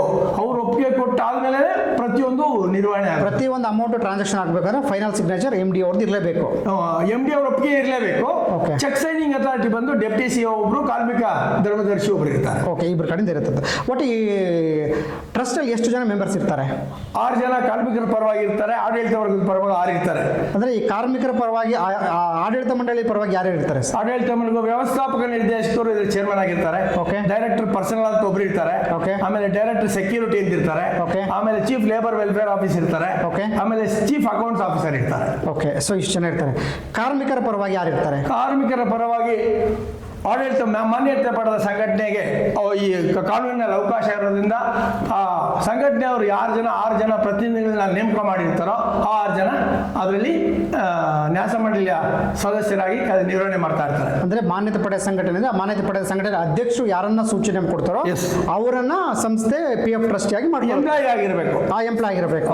ಓಕೆ, ಆ ಎಂಪ್ಲಾಯ್ ಯಾವ ತರದ ವ್ಯಕ್ತಿ? ಚಾಲಕ ಇರ್ಬೋದು, ನಿರ್ವಾಹಕ ಇರ್ಬೋದು, ಆಡಳಿತ ಸಿಬ್ಬಂದಿ ಇರ್ಬೋದು. ಓಕೆ, ಅದಕ್ಕೆ ಈ ತರ ಸಾರಿಗೆ ಸಂಸ್ಥೆ ನೌಕರ ಆಗಿರ್ಬೇಕು. ಓಕೆ, ನೌಕರನಿಗೆ ಈ ಮ್ಯಾಥಮೆಟಿಕ್ಸ್ ಗೊತ್ತಿರಲ್ಲ. ಎಕ್ಸಾಂಪಲ್ ನಾನು ಹೇಳೋ ಪ್ರಕಾರ, ನಾನು ಇಲ್ಲಿ ಯಾವುದು ಡಿಗ್ರೇಡ್ ಮಾಡ್ತಾ ಇಲ್ಲ, ಒಬ್ಬ ಚಾಲಕ SSLC ಓದ್ಕೊಂಡ್ ಬಂದಿರ್ತಾರೆ, ಅವ್ರಿಗೆ ಅಕೌಂಟ್ಸ್ ಬಗ್ಗೆ ಗೊತ್ತಿರೋದು, ಅಥವಾ ಈ ಯಾವ ತರ ಇದು ವರ್ಕ್ ಆಗುತ್ತೆ ಅನ್ನೋದು ಗೊತ್ತಿರಲ್ಲ, ಅಥವಾ ಬೇರೆ ಟೆಕ್ನಿಕಲ್ ಯಾರೊಬ್ಬ ಬಂದಿರ್ತಾನೆ, ಅವನು ಡಿಪ್ಲೊಮೋನೋ ITIನೋ BA ಮಾಡ್ಕೊಂಡು ಬಂದಿರ್ತಾನೆ, ಆ ತರದ ವ್ಯಕ್ತಿ ಇರಬಹುದು. ಸೊ ಈ ತರದ ವ್ಯಕ್ತಿಗಳಿಗೆ, ಅಥವಾ ಜೂನಿಯರ್ ಸ್ಟೂಡೆಂಟ್ ಯಾರು PUC ಮಾಡ್ಕೊಂಡು ಜೂನಿಯರ್ ಸ್ಟೂಡೆಂಟ್ ಬಂದಿರ್ತಾರೆ, ಅಥವಾ ಅನ್ಕಂಪ್ದಲ್ಲಿ ಬಂದಿರ್ತಾರೆ, ಅವ್ರಿಗೆ ಈ ಅಕೌಂಟ್ಸಿಂಗ್ ವರ್ಕ್ ಆಗುತ್ತೆ, ಯಾವ ಅಮೌಂಟು ಎಷ್ಟು ಪರ್ಸೆಂಟು ಎಲ್ಲಿಂದ ಬರ್ತಾ ಇದೆ, ಬಂತಾ ಇಲ್ವಾ ಅನ್ನೋದನ್ನ ಇವ್ರು ಹೆಂಗೆ ಕ್ಯಾಲ್ಕುಲೇಟ್ ಮಾಡಿ ಹೆಂಗೆ ವರ್ಕ್ ಮಾಡ್ತಾರೆ ಈ 6 ಜನ? ತುಂಬಾ ಒಳ್ಳೆ ಪ್ರಶ್ನೆ. ಇದನ್ನ ಯಾವ ರೀತಿ ನಿರ್ವಹಣೆ ಮಾಡ್ತಾರೆ? ನೀವು ಹೇಳ್ದಂಗೆ ಒಬ್ಬ ಚಾಲಕ ಇರ್ಬೋದು, ಒಬ್ಬ ತಾಂತ್ರಿಕ ಸಿಬ್ಬಂದಿ ಇರ್ಬೋದು, ಒಬ್ಬ ಆಡಳಿತ ಸಿಬ್ಬಂದಿ ಇರ್ಬೋದು, ಯಾವುದೇ ಕಾರ್ಮಿಕ ಇರ್ಬೋದು, ಲೆಕ್ಕಪತ್ರಗಳ ಮಾಹಿತಿ ಅವನಿಗೆ ಗೊತ್ತಾಯಿಲ್ಲ, ನೆಟ್ಟು ಬೋಲ್ಟು ಟ್ರೀಟ್ ಮಾಡೋದು ಇರ್ಬೋದು, ಚಾಲಕ ನಿರ್ವಹಣೆ ಮಾಡ್ಬೋದು, ಕಂಡಕ್ಟರ್ ಟಿಕೆಟ್ ಇಶ್ಯೂ ಮಾಡ್ಬೋದು. ಅದೇ ರೀತಿ ಹುಟ್ಟಿದಾಗಿದ್ದ ತಕ್ಷಣ ಎಲ್ಲರೂ ನನಗೆ ಗೊತ್ತಿದೆ ಅಂತಲ್ಲ, ಒಬ್ಬ ತರಬೇತಿಯಿಂದ ಪಡೆದ ಮೇಲೆ ಒಬ್ಬ ಕಾರ್ಮಿಕ ಸಂಘಟನೆ ಒಬ್ಬ ಭವಿಷ್ಯ ನಿಧಿ ಧರ್ಮದರ್ಶಿಯಾಗಿ ನೇಮಕ ಮಾಡಬೇಕು ಅಂದರೆ ಅವನಿಗೆ ಎಲ್ಲ ಜ್ಞಾನಗಳು ಇರಬೇಕು, ಭಾಷಣ ಮಾಡಬೇಕು, ಸಂಸ್ಥೆ ಬಗ್ಗೆ ನಿಗಾ ಇರಬೇಕು, ಸಂಸ್ಥೆ ಆಗುಹೋಗುಗಳ ಬಗ್ಗೆ ಇರಬೇಕು, ಏನೇನು ಸಂಸ್ಥೆ ಕಾರ್ಯನಿರ್ವಹಣೆ ಮಾಡ್ತಾ ಇದೆ ಅಂತ ಎಲ್ಲ ಅಂಶಗಳನ್ನ ಗಮನದಲ್ಲಿ ಇಟ್ಕೊಂಡು ಅವನ ಸೇವಾವಧಿ ಮತ್ತು ಅವನು ಈ ಫೀಲ್ಡಲ್ಲಿ ಮಾಡಿದ್ರೆ ಯಾವುದೇ ಒಂದು ಅನಾಹುತ ಆಗಲ್ವಾ, ನಿರ್ವಹಣೆ ಮಾಡೋ ಶಕ್ತಿ ಇದೆಯಾ ಅಂತ ಗೇಜ್ ಮಾಡುವಂಥ ಶಕ್ತಿ ಆ ಸಂಘಟನೆಯಲ್ಲಿ ಇರೋದ್ರಿಂದ ಆ ಸಂಘಟನೆ ಅವ್ರು ಯಾರನ್ನೇ ನಾಮಕರಣ ಮಾಡಿದ್ರು. ಇವತ್ತಿನ ಉದಾಹರಣೆಗೆ ನಾನು ಹೇಳೋದಲ್ಲ, ಈಗ ನಾನೇ ಆಡಳಿತ ಸಿಬ್ಬಂದಿಯಾಗಿ ಒಬ್ಬ ಜೂನಿಯರ್ ಅಸಿಸ್ಟೆಂಟಾಗಿ ಕೆಲಸ ಮಾಡಿ ಸೇರಿದ್ದು, ರಿಟೈರ್ಡ್ ಆಗಿದ್ದು ಇವತ್ತು 25 ವರ್ಷ ನಿರಂತರವಾಗಿ ನಾನು ಭವಿಷ್ಯ ಧರ್ಮದರ್ಶಿಯಾಗಿ ನಿವೃತ್ತಿ ಆಗಿದ್ದೀನಿ. ಆದರೆ ಯಾವುದೋ ₹1 ಕೊಡಲ್ಲ. ಇದು ಯಾವ ರೀತಿ ನಿರ್ವಹಣೆ ಮಾಡ್ತೀವಿ ಅಂದರೆ, ಪ್ರತಿ ತಿಂಗಳಿಗೂ ಇನ್ಸ್ಪೆಕ್ಷನ್ಸ್ ಅಂತ ಹೋಗ್ತೀವಿ, ಎಲ್ಲ ವಿಭಾಗಗಳಿಗೂ ಇನ್ಸ್ಪೆಕ್ಷನ್ಸ್ ಅಂತ ಹೋದಾಗ ಲೆಕ್ಕಪತ್ರಗಳು, ಎಂಪ್ಲಾಯೀಸ್ ಅಪ್ಲಿಕೇಶನ್ ಸರಿಯಾಗಿ ಬಂದಿದೆಯಾ, ಅವ್ನು ಕೇಳಿರೋ ಅಮೌಂಟ್ ಸರಿಯಾಗಿ ಕೊಟ್ಟಿದ್ದಾರಾ, ಅವ್ನು PF ಸರಿಯಾಗಿ ಸ್ಲಿಪ್ ಆಗಿದೆಯಾ, ಅವ್ನು ಕೊಟ್ಟಿರೋ ಹಣ ವಾಪಸ್ಸು ವಿತ್ಡ್ರಾ ಮಾಡಿದಾರಾ, ಇನ್ಸ್ಟಾಲ್ಮೆಂಟ್ಸ್ ಕಟ್ತಾ ಇದ್ದಾರಾ, ರಿಕವರಿ ಮಾಡಿದಾರಾ, ದಂಡ ಪಾವತಿ ರಿಕವರಿ ಪ್ರತಿಯೊಂದನ್ನ ನಮ್ಮ ನ್ಯಾಸ ಮಂಡಳಿಯ ಧರ್ಮದರ್ಶಿಗಳು ವಿಭಾಗದಲ್ಲಿ ಇನ್ಸ್ಪೆಕ್ಷನ್ ಹೋಗ್ತಾರೆ. ಪ್ಲಸ್ ಸಂಬಂಧಪಟ್ಟ ಲೆಕ್ಕಾಧಿಕಾರಿಗಳು, ಲೆಕ್ಕ ಅಧೀಕ್ಷಕರು, ಲೆಕ್ಕ ಮೇಲ್ವಿಚಾರಕರು ವಿಭಾಗದಲ್ಲಿ ಇರ್ತಾರೆ. ಎಲ್ಲರೂ ಅದನ್ನ ಇನ್ಸ್ಪೆಕ್ಷನ್ ಮಾಡಿಬಿಟ್ಟು ಫೈನಲೈಸ್ ಮಾಡೋದು. ಇನ್ಸ್ಪೆಕ್ಷನ್ ಮಾಡೋದು ಈ ಯೂನಿಯನ್ ಕಡೆಯಿಂದ ಹೋಗಿರೋಂಥ 6 ಜನ ಮಾತ್ರ ಹೋಗ್ತಾರಾ, ಅಥವಾ ಮ್ಯಾನೇಜ್ಮೆಂಟ್ ಕಡೆಯಿಂದ ಇರೋಂಥ 6 ಜನ ಸೇರಿ ಹೋಗ್ತಾರಾ? ಇಲ್ಲ, ಮ್ಯಾನೇಜ್ಮೆಂಟ್ ಕಡೆ ಇದ್ರೆ ಪ್ರತಿ ವಿಭಾಗದಲ್ಲೇ ಲೆಕ್ಕಾಧಿಕಾರಿಗಳು ಇರ್ತಾರೆ, ಅವರೇ ನೋಡ್ಕೋತಾರೆ. ಆ ಭವಿಷ್ಯ ನಿಧಿ ಶಾಖೆ ಅಂತಾನೆ ಬೇರೆ ಇರುತ್ತೆ. ಪ್ರತಿ ವಿಭಾಗದಲ್ಲಿ ಭವಿಷ್ಯ ನಿಧಿ ಶಾಖೆ ಅಂತ ಅದರ ಪತ್ರದಲ್ಲಿ ಲೆಕ್ಕಪತ್ರ ಮೇಲ್ವಿಚಾರಕರು ಇರ್ತಾರೆ, ಅಧೀಕ್ಷಕರು ಇರ್ತಾರೆ, ಲೆಕ್ಕಾಧಿಕಾರಿಗಳು ಇರ್ತಾರೆ, ಉಪ ಮುಖ್ಯ ಲೆಕ್ಕಾಧಿಕಾರಿಗಳು, ಈ ತರ ಸುಮಾರು 5 ಹಂತಗಳಲ್ಲಿ ಇರ್ತಾರೆ. ಓಕೆ, ಈ PF ಹಣವನ್ನು ಎಂಪ್ಲಾಯೀಸು ಪ್ರತಿ ತಿಂಗಳು ಪ್ರತಿ ಡಿಪೋಗಳಲ್ಲೂ ಕೂಡ 60% to 70% ಜನ PF ಅಮೌಂಟನ್ನು ಲೋನ್ ಆಗಿ ತಗೋತಾ ಇದ್ದಾರೆ. ಇದರಿಂದ ಎಂಪ್ಲಾಯೀಸ್ಗೆ ಏನು ಅನುಕೂಲ ಆಗುತ್ತೋ, ಏನು ಅನಾನುಕೂಲ ಆಗುತ್ತೆ? ನಾನು ನನ್ನ ಪ್ರಾಸ್ತಾವಿಕ ಮೊದಲೇ ಹೇಳಿದೆ, ಭವಿಷ್ಯ ನಿಧಿ ಅಂತಂದರೆ ಉತ್ತಮ ಭವಿಷ್ಯ ರೂಪಿಸ್ಕೊಳ್ಳಿ ಅಂತ ಮಾಡುವಂಥ ಯೋಜನೆ. ಕೇಂದ್ರ ಸರ್ಕಾರ 1952ರಲ್ಲಿ ಸಾಮಾಜಿಕ ಭದ್ರತೆ ಇರಲಿ, ಉತ್ತಮ ಭವಿಷ್ಯ ರೂಪಿಸ್ಕೊಳ್ಳಿ, ತನ್ನ ನಂಬಿರೋ ಹೆಂಡತಿ ಮಕ್ಕಳಿಗೆ ಉತ್ತಮ ಸಮಾಜದಲ್ಲಿ ಉತ್ತಮ ಭವಿಷ್ಯ ರೂಪಿಸ್ಕೊಳ್ಳಿ ಅನ್ನೋ ಏಕೈಕ ಉದ್ದೇಶದಿಂದ ಈ ಭವಿಷ್ಯ ನಿಧಿನ ಕಾಯ್ದೆ ಜಾರಿಗೆ ತಂದಿರೋದು. ಆ ಹಿನ್ನೆಲೆಯಲ್ಲಿ ನೀವು ಹೇಳಿದ್ರೆ 60-65% ಅಂತ ನಾನು ಹೇಳಿದೆ. ಈಗಲೂ ಹೇಳೋದು, ಯಾವುದೇ ಕಾರಣಕ್ಕೂ ನೀವು ಎಷ್ಟು ಭವಿಷ್ಯ ನಿಧಿ ಹಣ ಲೋನ್ ತಗೊಳ್ಳಲು ಅಷ್ಟು ನಿಮ್ಗೆ ಒಳ್ಳೆಯದು. ವಿನಾಕಾರಣ ಈಗ ನಾವು ಹೊರಗಡೆ ಮಕ್ಕಳ ವಿದ್ಯಾಭ್ಯಾಸಕ್ಕೆ ಇರ್ಬೋದು ಅಥವಾ ಮಗಳ ಮದುವೆ ಇರ್ಬೋದು, ಯಾವುದು ವಿನಾಕಾರಣ ಯಾವುದೋ ಸೈಟ್ ತೊಗೊತಾ ಇದ್ದೀನಿ, ಏನು ಮಾಡ್ತಾ ಇದ್ದೀನಿ, ಬೇರೆ ಕಡೆ ಹೊರಗಡೆ 5% 10% ಬಡ್ಡಿ ಕೊಡ್ತಾ ಇದ್ದೀನಿ ಅಂತ ಪರಿಸ್ಥಿತಿ ಇರೋ ಬದಲು ಅಂತಹ ಸಂದರ್ಭದಲ್ಲಿ ನೀವು ರೀಫಂಡಬಲ್ ಅಡ್ವಾನ್ಸ್ ಲೋನ್ ತಗೊಳ್ಳಿ. ನಿಮ್ಮ ಹಣನೇ ನೀವು ಬರುತ್ತೆ, ಅದನ್ನ ನಿಮ್ಮ ಕಷ್ಟಗಳಿಗೆ ತಗೊಂಡು ಸದುಪಯೋಗ ಪಡಿಸ್ಕೊಳ್ಳಿ. ಇದು ಅನುಕೂಲ ಆಗುತ್ತೆ. ಓಕೆ, ಈ ಪಿ ಎಫ್ ಏನು ಲೋನ್ ತೊಗೊಂಡಿರ್ತೀವಿ, ಲೋನ್ ತೊಗೊಂಡಂಥ ಹಣಕ್ಕೆ ಎಂಪ್ಲಾಯ್ಸ್ ಯಾರು ಲೋನ್ ತೊಗೋತಾರೆ ಆ ಹಣಕ್ಕೆ ಸಂಸ್ಥೆ ಎಷ್ಟು % ಬಡ್ಡಿ ಹಾಕಿ ರಿಕವರಿ ಮಾಡ್ಕೊಳ್ಳುತ್ತೆ? ಈಗ ರೀಫಂಡಬಲ್ ಅಡ್ವಾನ್ಸ್ಗೆ ಯಾವುದೇ ಕಾರಣಕ್ಕೂ ₹1 ಬಡ್ಡಿ ಹಾಕಲ್ಲ. ಓಕೆ, ಈಗ ಎಂಪ್ಲಾಯೀಸ್ಗೆ ಉದಾಹರಣೆಗೆ ನನ್ನ ಹತ್ರ 1 ಲಕ್ಷ ಇರುತ್ತೆ ಅಂತ ಇಟ್ಕೊಳ್ಳಿ. ನಾನು ರೀಫಂಡಬಲ್ ಅಡ್ವಾನ್ಸ್ ಕ್ಲೈಮ್ ಮಾಡಿದ್ರೆ ನಮಗೊಂದು ₹80,000 ಕೊಟ್ಟರೆ ಆ 80,000ನ 20 ಇನ್ಸ್ಟಾಲ್ಮೆಂಟಲ್ಲಿ ರಿಕವರಿ ಮಾಡ್ಕೊತಾರೆ. ₹1 ಕೂಡ ಬಡ್ಡಿ ಹಾಕಲ್ಲ. ಅದು ಅನೇಕ ಆರ್ಥಿಕ ಸೌಲಭ್ಯ, ಕಷ್ಟಕ್ಕೂ ಅನುಕೂಲ ಆಗುತ್ತೆ. ಓಕೆ, ಈ ಸೌಲಭ್ಯ ವಿಶೇಷವಾಗಿ ವಿನಾಯಿತಿ ಪಡೆದಿರೋದ್ರಿಂದ ನಾವು ಕೊಡ್ತಾ ಇದ್ದೀವಿ ನಮ್ಮ ಎಂಪ್ಲಾಯೀಸ್ಗೆ. ಭವಿಷ್ಯ ನಿಧಿ ಕಾಯ್ದೆನಲ್ಲಿ ಈ ಸೌಲಭ್ಯ ಇಲ್ಲ. ಓಕೆ, ಎಷ್ಟು % ಅಥವಾ ಈಗ ಎಂಪ್ಲಾಯಿ ಲೋನ್ ಬೇಕು ಅಂತ ಕೇಳಿದ್ರೆ ಟೋಟಲ್ ಆಗಿ ಆತನ ಅವಧಿಯಲ್ಲಿ ಕೂಡಿಟ್ಟಂತಹ ಪಿ ಎಫ್ ಹಣದಲ್ಲಿ ಇಷ್ಟು % ಅಂತ ಕೊಡ್ತಾರೋ ಅಥವಾ ಸಂಸ್ಥೆ ನಿಯಮದ ಪ್ರಕಾರ ಇಷ್ಟಿಷ್ಟೇ ಅಂತ ಕೊಡೋಂಥ ಫಿಕ್ಸಾ? ನಾನು ಹೇಳದ್ನಲ್ಲ, ಸೈಟ್ ಪರ್ಚೇಸ್ ಯಾವುದಾದ್ರೂ ಆಯಿತು ಅಂದರೆ 6 ಮಂತ್ ಬೇಸಿಕ್ಕು DA ಅಂತ ಕೊಡ್ತೀವಿ. ಈಗ ಉದಾಹರಣೆಗೆ ಸೈಟ್ ಪರ್ಚೇಸ್ ಮಾಡಿರ್ತೀವಿ, ಈಗ ಅವನೊಂದು 15-20 ವರ್ಷ ಸರ್ವಿಸ್ ಮಾಡಿರ್ತಾನೆ, ಅವನ ಲೆಕ್ಕದಲ್ಲಿ ಒಂದು ₹3 ಲಕ್ಷ ಇರುತ್ತೆ. ಸೈಟ್ ಪರ್ಚೇಸ್ಗೆ ಅಂತಂದರೆ ಅಂದಾಜು ಪ್ರಕಾರ ಸುಮಾರು 2,80,000, ಈಗ ಆಡಳಿತ ವರ್ಗದ ಲೆಕ್ಕದಲ್ಲಿ 1,80,000 1,80,000 ಇರುತ್ತೆ. ಎಂಪ್ಲಾಯಿ ಕಾಂಟ್ರಿಬ್ಯೂಷನ್ 1,20,000 ಇರುತ್ತೆ, 3 ಲಕ್ಷ ಇರುತ್ತೆ. ಆ 3 ಲಕ್ಷದಲ್ಲಿ ಅವ್ನು ನನ್ನ ಸೈಟ್ ಇಷ್ಟ ಆಗುತ್ತೆ 4 ಲಕ್ಷ ಏನಕ್ಕೆ ಕೊಟ್ಟಿರ್ತಾನೋ ಆ 3 ಲಕ್ಷದಲ್ಲಿ ₹2,80,000 ಕೊಟ್ಬಿಡ್ತೀವಿ. ಮಿನಿಮಮ್ ಅಕೌಂಟ್ ಇರಲಿ ಅಂತ ಹೇಳ್ಬಿಟ್ಟು ₹10,000 EER ಅಕೌಂಟಲ್ಲಿ ಇಟ್ಕೊಂಡಿರ್ತೀವಿ. ಓಕೆ, ಹೌದು, ಒಬ್ಬ ರಿಟೈರ್ಡ್ ಆಗಲಿ, ನಿವೃತ್ತಿ ಆಗಲಿ ಅಥವಾ ರಾಜೀನಾಮೆ ಕೊಟ್ಟರು ಅಂತಹ ಸಂದರ್ಭದಲ್ಲಿ ₹1 ಇಟ್ಕೊಳ್ತೀರ, ಸಂಪೂರ್ಣ ಹಣನ ಅವನ ಅಕೌಂಟಿಗೆ ಇತ್ಯರ್ಥ ಮಾಡ್ತೀವಿ. ಓಕೆ, ಸೊ ನಾನು ಹೇಳ್ತೀನಿ, ಈಗ ಆದರೆ ಆ ಎಂಪ್ಲಾಯಿ ತನಗೆ ಫ್ಯೂಚರ್ಗೆ ಬೇಕಾಗ್ತಕ್ಕಂಥ ಇನ್ವೆಸ್ಟ್ಮೆಂಟಿಗೆ ಮಾತ್ರ ಸಾಲ ತೊಗೊಂಡ್ರೆ ಅನುಕೂಲ ಆಗುತ್ತೆ. ಅದು ಬೇರೆ ಖರ್ಚಿಗೆ ತೊಗೊಂಡ ಅಂತಂದ್ರೆ ಯಾರೋ ಒಬ್ಬ ಧಾರ್ಮಿಕ ಕಾರ್ಯಕ್ಕಾಗಿ ಬೇಕು ಅಂತ ತೊಗೊಳ್ತಾನೆ. ಸೊ ಆಗ ಸಂಸ್ಥೆ ಕೊಟ್ಟಂಥ ದುಡ್ಡಿಗೆ ಯಾವುದೇ ರೀತಿ ಬಡ್ಡಿ ಬೆಳೆಯೋದಿಲ್ಲ. ಖಂಡಿತ ನಿಮಗೆ ಲಾಸ್ ಆಗುತ್ತೆ. ನೀವು ಹಣ ತೊಗೊತಾ ಇರ್ತೀರೋ ಆ ಹಣ ಬಡ್ಡಿ ಹೋಗುತ್ತೆ, ಆ ಬಡ್ಡಿ ಬರಲ್ಲ. ಅದನ್ನೇ ನಾವು ಹೇಳಿದ್ದು, ನೀವು ಎಷ್ಟು PF ತಗೊಳ್ಳಲ್ವೋ ಅಷ್ಟು ನಿಮಗೆ ಉತ್ತಮ ರೀತಿಯಲ್ಲಿ ಬೆಳೆಯುತ್ತೆ, ಉತ್ತಮ ಬಡ್ಡಿ ಬರುತ್ತೆ. ವಿಶೇಷವಾಗಿ ಸಾರಿಗೆ ಸಂಸ್ಥೆಯಲ್ಲಿ ಯಾವುದೇ ಒಂದು ಪೆನ್ಷನ್ ಸೌಲಭ್ಯ ಇಲ್ಲ, ಬೇರೆ ಸರ್ಕಾರ ಕೇಂದ್ರ ಸರ್ಕಾರ ಥರ ಸೌಲಭ್ಯ ಇಲ್ಲದೆ ಇರೋದ್ರಿಂದ ಪೆನ್ಷನ್ನು ಮತ್ತು PF ಮತ್ತು ಗ್ರ್ಯಾಚ್ಯುಟಿ ಎರಡೇ ಸಾರಿಗೆ ಸಂಸ್ಥೆಗಳಿಗೆ ಆಧಾರ ಆಗಿರೋದ್ರಿಂದ, ಜೀವನಾಧಾರ ಆಗೋದ್ರಿಂದ ಮತ್ತೊಮ್ಮೆ ನಾನು ತಮ್ಮ ಮೂಲಕ ಕೂಡ ಕೇಳ್ತಾ ಇದ್ದೀನಿ, ಯಾವುದೇ ಕಾರಣಕ್ಕೂ ಕಾರ್ಮಿಕರು ಭವಿಷ್ಯ ನಿಧಿ ಹಣನ ಅನ್ಯಥಾ ವಿನಾಕಾರಣ ತಗೊಂಡು ಶೋಕಿಗೆ ಟೂರ್ ಹೋಗ್ಬೇಕು, ಪಿಕ್ನಿಕ್ ಹೋಗ್ಬೇಕು ಅಥವಾ ಎಂಟಿಗೆ ಮದುವೆ ಮಾಡ್ಕೊಳ್ಬೇಕು ಅಂತ ಇಂತಹ ಕಾರ್ಯಗಳಿಗೆ ವಿನಾಕಾರಣ ದುರುಪಯೋಗ ಪಡಿಸ್ಕೋಬೇಡಿ. ಓಕೆ, ಈಗ ಎಂಪ್ಲಾಯೀಸ್ಗೆ ಪೆನ್ಷನ್ ಈ PF ಇಂದನೇ ತಾನೇ ಪೆನ್ಷನ್ ಅಮೌಂಟ್ ಕೊಡುವಂಥದ್ದು, PF ಅಮೌಂಟಿಂದನೇ ಪೆನ್ಷನ್ ಅಮೌಂಟನ್ನು ಕೊಡುವಂಥದ್ದು. PF ಅಮೌಂಟಿಂದ ಪೆನ್ಷನ್ ಕೊಡಲ್ಲ. ಪೆನ್ಷನ್ ಅಮೌಂಟ್ ಅಂತ 8.33% ಏನು ಕೊಡ್ತೀವೋ ಅದನ್ನ ಸಾರಿಗೆ ಸಂಸ್ಥೆ ಪೆನ್ಷನ್ ಕೊಡಲ್ಲ. ಈ ಪೆನ್ಷನ್ ಕೊಡೋ ವ್ಯವಸ್ಥೆ ಎಲ್ಲ ಕೇಂದ್ರ ಸರ್ಕಾರ ಮತ್ತು ಪ್ರಾದೇಶಿಕ ಭವಿಷ್ಯ ನಿಧಿ ಕಚೇರಿಯವರು ಕೊಡುವಂಥದ್ದು. ಓಕೆ, ಈ ಸಾರಿಗೆ ಸಂಸ್ಥೆಯಲ್ಲಿ ಪಿಂಚಣಿ ಹೇಗೆ ಬರುತ್ತೆ?